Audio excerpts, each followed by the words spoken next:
Ugh. Here we are.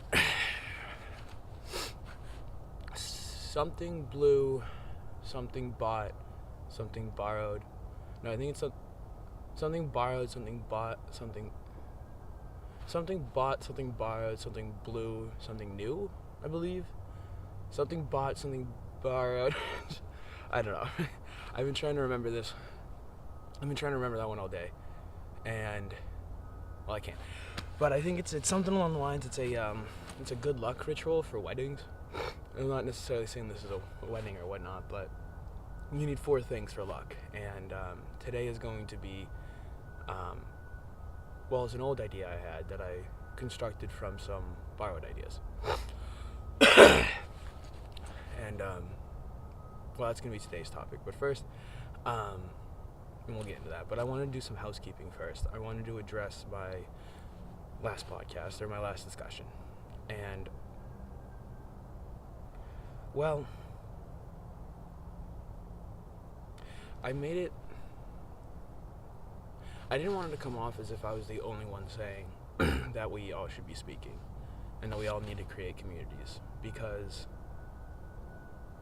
well, there's many people out there right now saying that, and I'm not the only one. I think what I brought new to this is that I said I was the only one, or that what I brought new to this was that none of us need a reason to speak, or no one needs a reason to speak, and, I'm anybody. And I understand a lot of people are out there saying those things, and what I brought new to this is, like I said, that nobody needs a reason to speak because of the moment in time we are at. And while that's not always true, I think it's especially true right now, that we should be speaking before we lose that ability. And I also made a claim almost of responsibility or something along those lines, that I forget my exact words, that something along the lines that people aren't going about this responsibly, or that they don't understand the ramifications to their actions. And like, I'm the only one not saying we all should be speaking. There are many people out there doing this responsibly, understanding the ramification of their actions, the implications of what they're doing and saying, but for every one person out there doing it properly, there's probably about 5 just like taking the real look and throwing it at the wall. Just doing whatever the hell they want. And I just wanted to let you know that, I'm going to be in the category of people doing this responsibly, or at least attempting to, because, for those every 1 to 5 people doing it responsibly, they slip up too, and I'll be slipping up too. Back to the first point.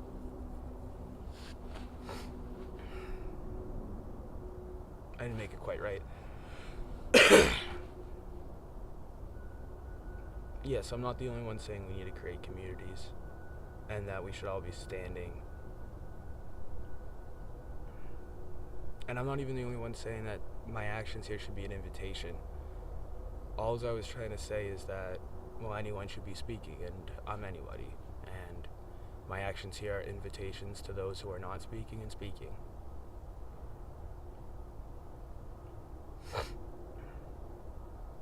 I think I also made an ingenuous claim of domestication. I wanted to clarify that too. I think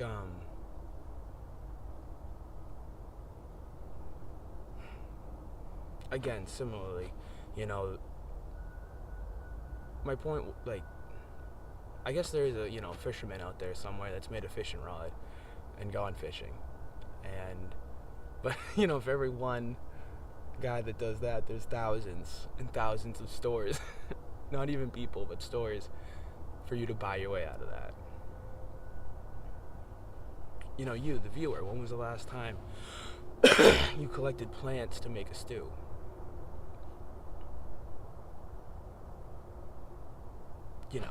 Are there fishermen and hunters and people collecting plants to make a stew, people who squeegee cows. No, it's not. Milk cows. People who milk cows, you know. But, you know, with those people, well, you know, there's the persistence hunters in the copper canyons and of the sub-Saharan Africa and those tribes. But I think we can say collectively as a people and as a human species and race, those are archaic ways, or at least that's not where we collectively as a people are heading or creating our lives to be. Archaic ways. How far are we removed from the communities, or from that nucleus, that center that made our communities, like that original culture and system? We have not made our communities, or at least we're not inhabiting them anymore. You know, on general, we buy our food, we buy our clothes, you know. Most of the clothes I'm wearing right now are bought, if not, you know, definitely borrowed. But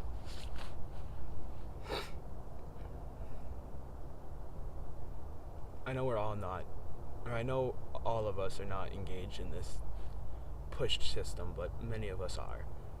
And that's the direction we're heading. And that's what I wanted to make clear. Or at least what I meant by that. I got my ideas book just to make sure I'm on point here.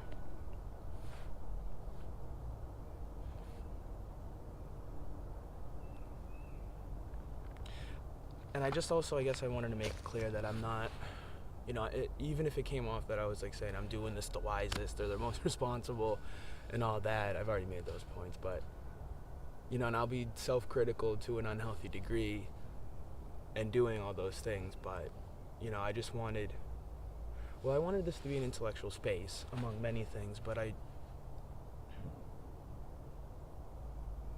wanted it to be one that's imperfect. I would never want this to be perfect. That's another thing I wanted to clarify. I want my mistakes to be shown and showcased. I don't want to be untouchable in this. In that, I'd also like this to be an intellectual space, or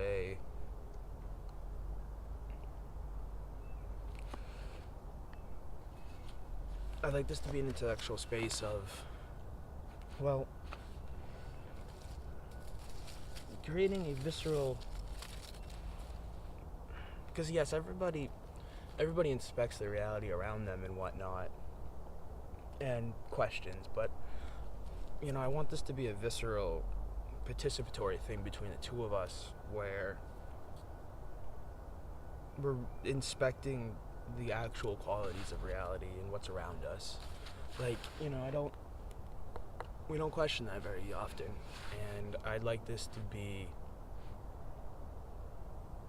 a moment in time where we can inspect who we are, what we are, where we're going, and what this is. And I think we've lost those things. I think we've lost, you know, who we are and what we're supposed to be doing here, and what this theater or this grand stadium of life wants us, and what, you know, wants us to do, and what function we play in it. I want to make one last point of housekeeping, you know, before we continue. It seems like everyone's on a schedule or something along those lines, like every Tuesday, you know, show up, I'll be recording and you can get my video, or, you know, every twice a week on Wednesdays and whatever, Wednesdays and Saturdays, I'll be here at 7. I would hate for my passions and my enthusiasm, or to be engaged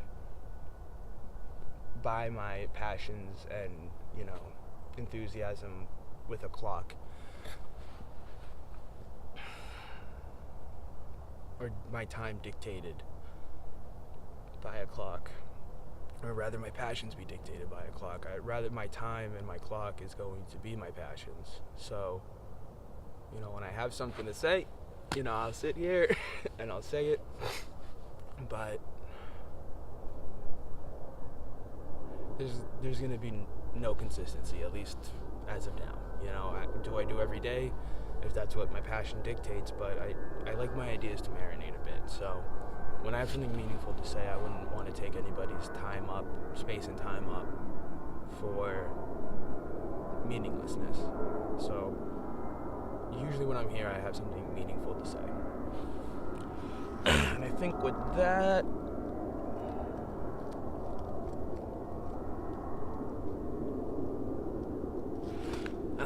we can, with that housekeeping out of the way, we can get into today's topic.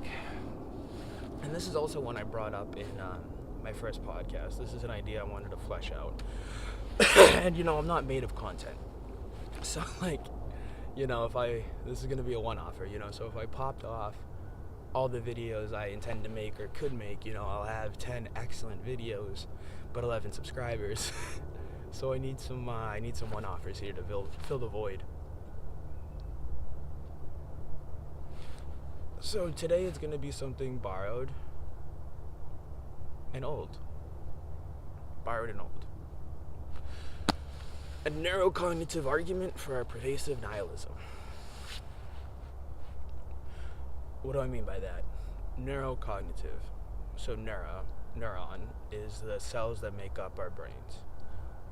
And cognitive is the way we think. So neurocognitive would be how is the systematized format or the structure of our neurons creating systems of cognition and how that relates to our minds and how we think. I'm gonna check if we're recording. Okay, so neurons, neurocognition or neurocognitive. Neurons, what's in cells in our head and how those relate to how we think.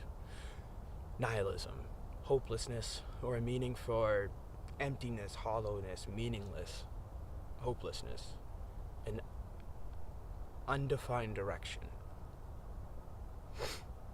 And I've seen a massive amount of nihilism present, or at least in our world, in our air, and I wanted to give an argument or an explanation for that. Like I said, I mentioned that the internet or the medium that I'm discussing this on is corrosive or destructive, problematic. I hate that word.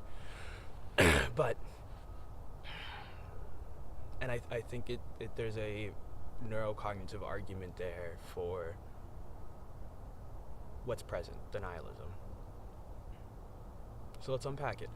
There's this intellectual line, or these two parallel thought planes or ideas lines, or these two idea trains ran parallel to each other, and one revealed a revelation or a deeper truth of the other. And it started off with these computer programmers, these AI programmers with their infinite wisdom. I have many issues with those guys and AI, and I'll get to that soon. But in their infinite wisdom, they coded or were trying to code or create a learning program or a machine, a computer robot that could identify, one object out of 30, 40 objects on a table. Okay, pick up the blue ball. Blue ball gets it, grabs it, picks it up, knows what the blue ball is, aside from the cup and the squeaky toy and this and that. So they were trying to create a program around how that function or how that best function, create a potential learning software around it too, and that could create definitions in real time. So then the computer programmers went to the neurocognitive scientists and looked and wanted to understand how we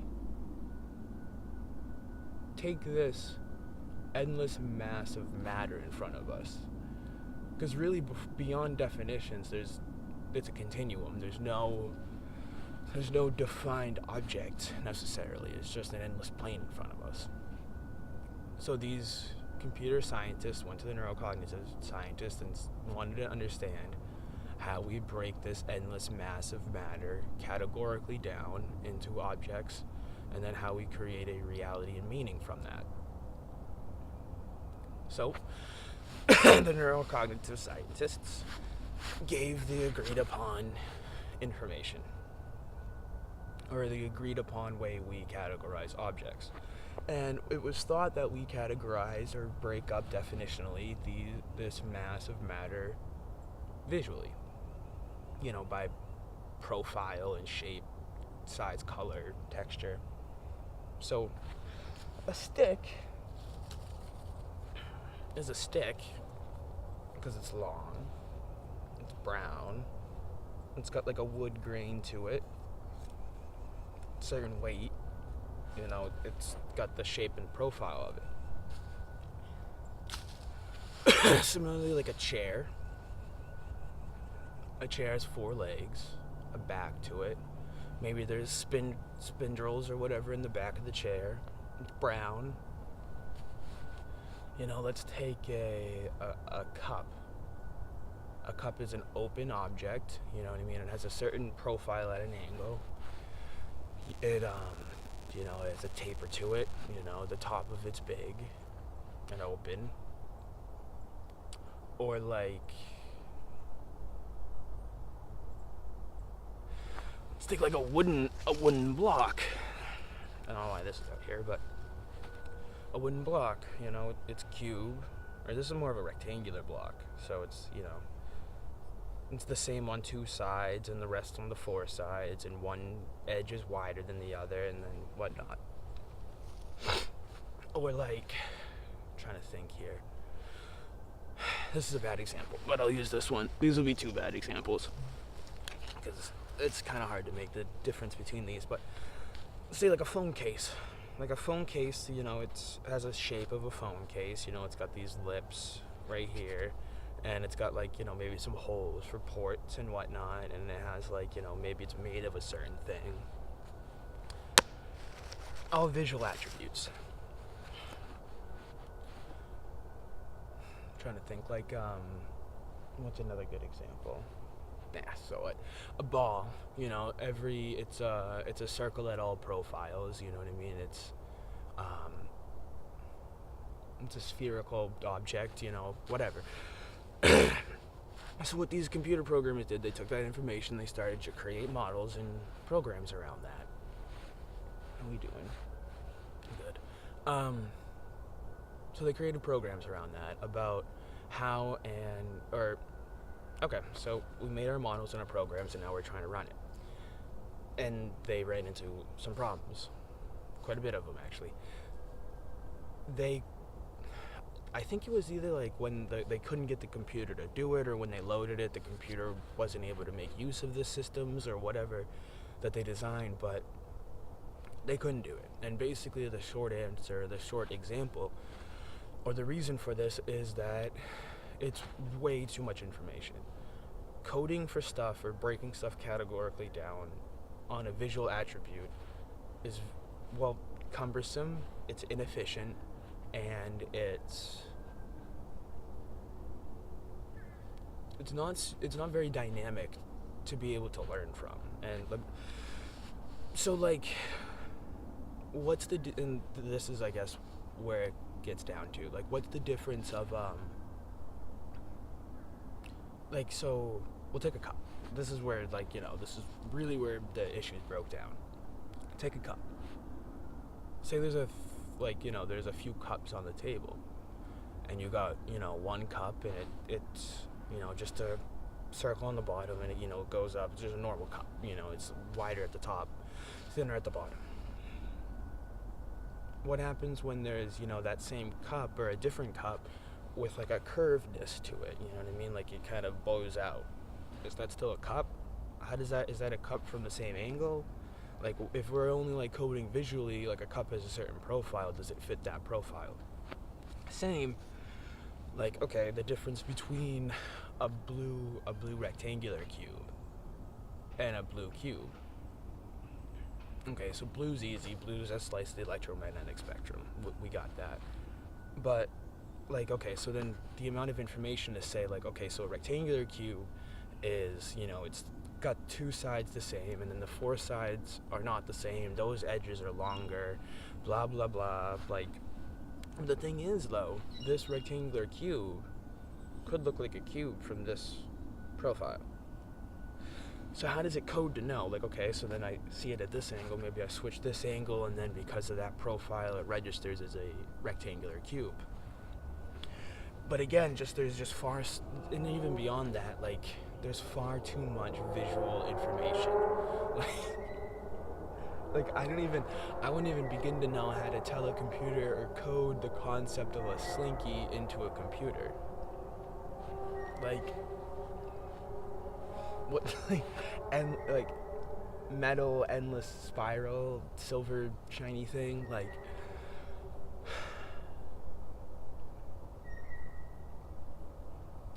like a ball. I guess you can do it, but anyways, like I said, it's far too much information. Or like, again, a chair, it just looks different from every angle, and it's far too much information, very cumbersome, limiting, right? Because anyways, I'll get to that point. So these computer scientists went back to the neurocognitive scientists, went, guys, I don't know about this seems very inefficient. This system, or the way to break stuff categorically down visually, it takes a lot. There's a lot of information to it. The computations aren't that fast. It takes a lot. And the neurocognitive scientists look at it and they went, wow. Yeah, that is quite a bit of information there. That almost looks more information than our minds can compute. And it's not even because our minds are very powerful, and it's a weird argument, but it's the one they made, and I think the reasoning for it is it's not so much our brains don't have the computing power to do that, but if you're getting chased by a lion or a tiger, in primordial human history or whatever, you want some fast computations. You want to be able to derive meaning very quickly and efficiently, and you don't want a taxing, cumbersome categorical system. So how do we break meaning down? What do we do? So the scientists look at it. I'm not going to say neurocognitive one more time. So the scientists looked at it and they came to a conclusion that we must break our information down, or we should. It seems to be that we categorically break and define this endless mass functionally, not visually. Now, how does that work? What do I mean by that? So we'll take a stick again, right? So a stick is not a stick because it's long and brown and whatnot. A stick is a stick because it was once a part of a tree, right? Once a part of a tree. A rod-like appendage defined as a branch, and then when it falls off, it becomes a stick. Real quick, real simple, right? Branch, stick, it's on the ground, stick. Quick definition. Stick was once a branch or a appendage of a tree that is now on the ground. That's a quick definitional thing. It seems like it's not, but to do all the computations to define visually what a stick is as opposed to, it's a part of a tree on the ground, that's much quicker, much more efficient. And again, the issues, like, how is, to a computer, again, when you're just giving it, like, simple, or not even simple, but only visual, like, how do you define stuff? Like, this stick looks a lot different than this stick. They're similar lengths, but, one's fatter, one's got some twists to it. But this was still a part of a tree, and now it's on the ground. It's a stick. Similarly, like a chair isn't a chair because it has four legs and a back to it and looks a certain way. A chair is a chair because you can sit on it. You can sit on it and lean on it, and it fights gravity for you. Similarly, a ball rolls. a blue ball is a slice of the electromagnetic spectrum that rolls at all angles. A cube doesn't roll. You can stack it, and it's equal on all sides. There's still a slight visual attribute to it, but it's mainly visual. Like the floor, for example. What's the floor? An endless two-dimensional plane at your feet, or something that you can stand on and run on?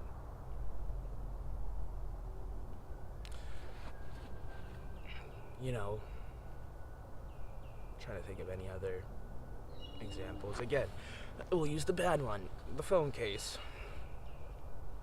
It's not that it's shaped like a phone and looks like a protective thing. It is a protective thing. This functionally goes on the phone. This has a functional definition. And this is where this intellectual figure, and I forget who made this point, but this is where this intellectual figure left it, that we derive our meaning functionally, not visually.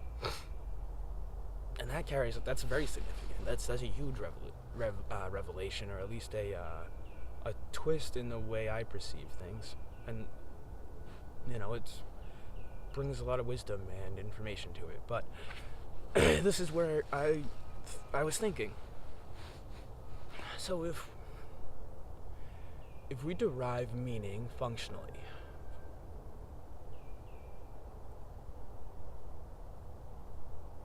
and we're so inundated, just so succumbed by this black rectangle. I'll get the black rectangle, that's a whole nother podcast idea thing I want to get on.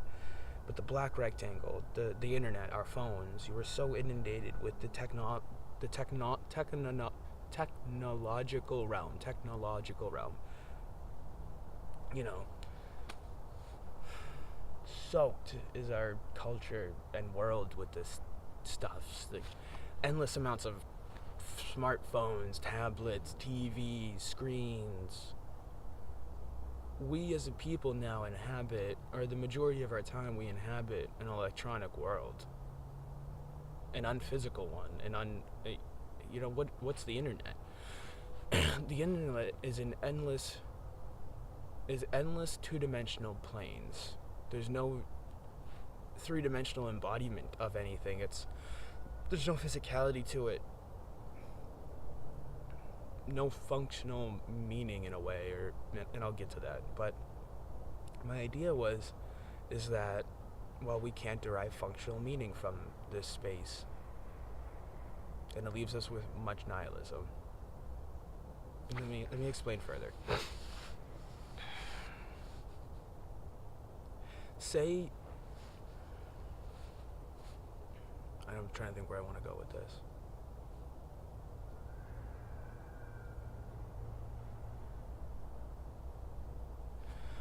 So let's take say you're some really young person, you've never seen a plane before. And you're in a real rural part of the world, you've never seen a plane, don't know the concept of a plane, but for some reason you have internet access. And on Google, YouTube, or DuckDuckGo, whatever you people are using, you type in on the internet, what a plane is, and you watch a video or something. And you watch the plane fly through the sky. And yes, neurocognitively it's working the same, or similarly. You're seeing that person fly, and you don't understand the concept of a plane, so it's a box or car type thing with long flat sticks, and it carries humans through the air, and I'm sure neurocognitively, you're making the same conclusions, but what I'm arguing is that plane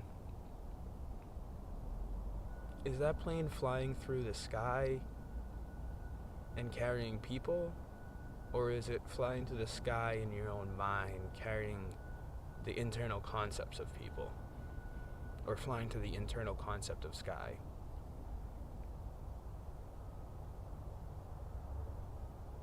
And this brings me to, and this is why I also wanted to do this podcast. We're going to see if we're recording. Okay, so this is another reason why I wanted to do this concept. I wanted to scratched or at least introduced this concept that I'm not coining. I guess I'm coining, but I'm scratching out here, and it's the concept of hyper internal cognitive structures. And I think that's what the internet breeds, and that's an example of it. So yes, that plane is flying through the air, but it's not the air. It's the internal concept of sky and people and of what's going on. So yes, you can go learn of natural science and chemistry and whatever you can learn from the internet.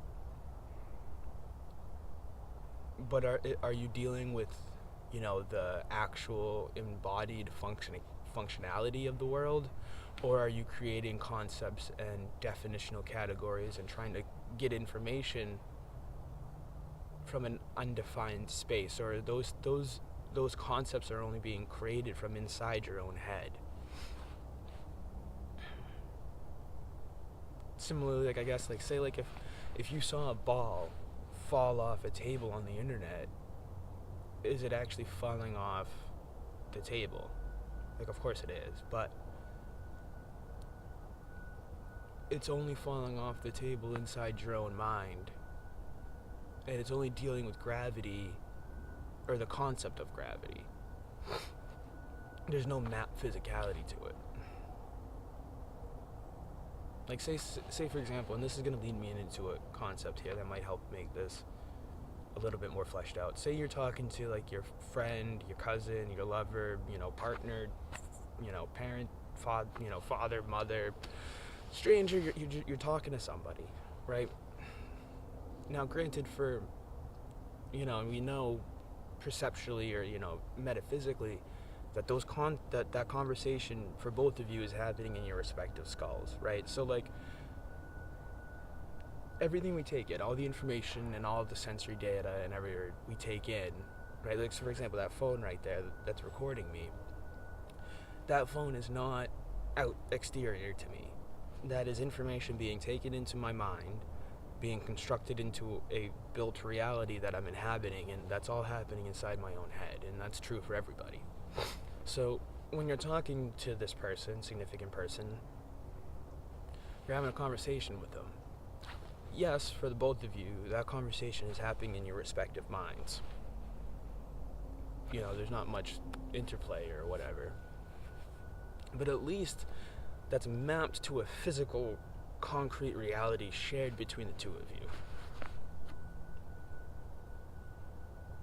And in that, you're sitting in front of the person, having a conversation with them. It's real. When you're texting that same person, are you talking to them? Are you communicating with an internal concept you constructed for them or of them?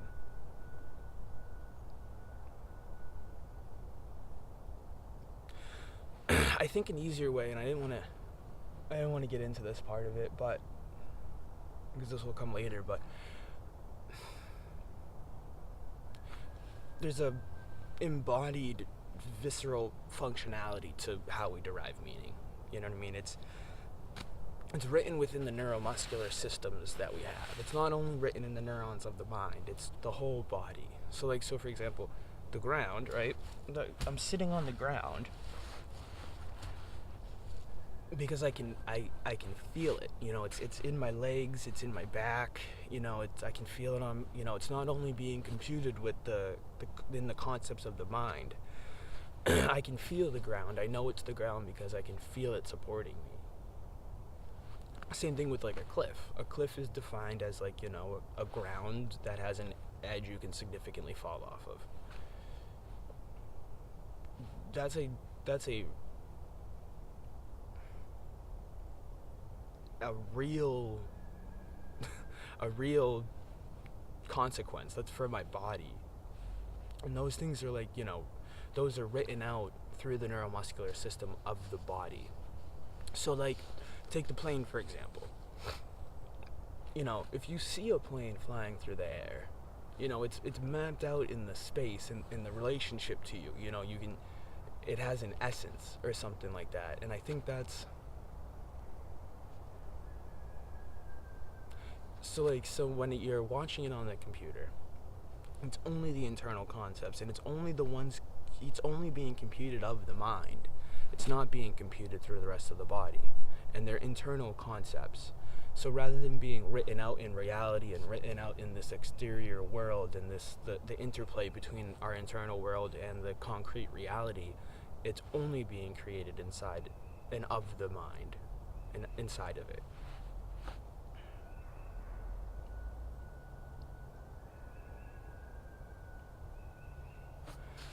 I'm not getting this through right.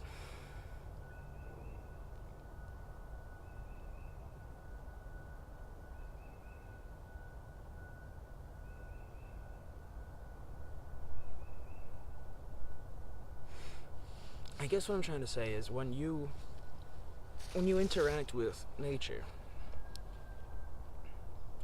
it's a two-way participatory thing. Like, for me to observe this stick, and for this stick to exist, to be observed, it's a one and the same. You know, this concrete reality and the reality inside my own head, they're mapped onto one of each other, and it's a reflection to create existence and meaning and, you know, functionality and, you know, realness. It's how our minds are meant to work.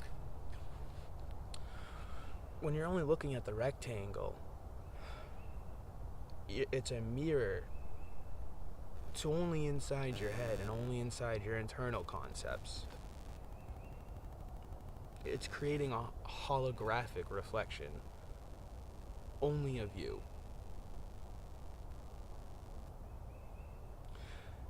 And in that, there's no physical embodied reality to it. There's no functional utility. It's only internal concepts. And in that, there's like the internet. It's an endless two-dimensional plane. There's no physicality to it. There's no way to map. There is, but really, what it's doing is it's ripping essence from us. Because yes, we can still understand the world the same way. We can still get the concepts of it. You know, no one's going around sitting on chairs upside down, you know, but there's that hollowness and that emptiness and that meaninglessness.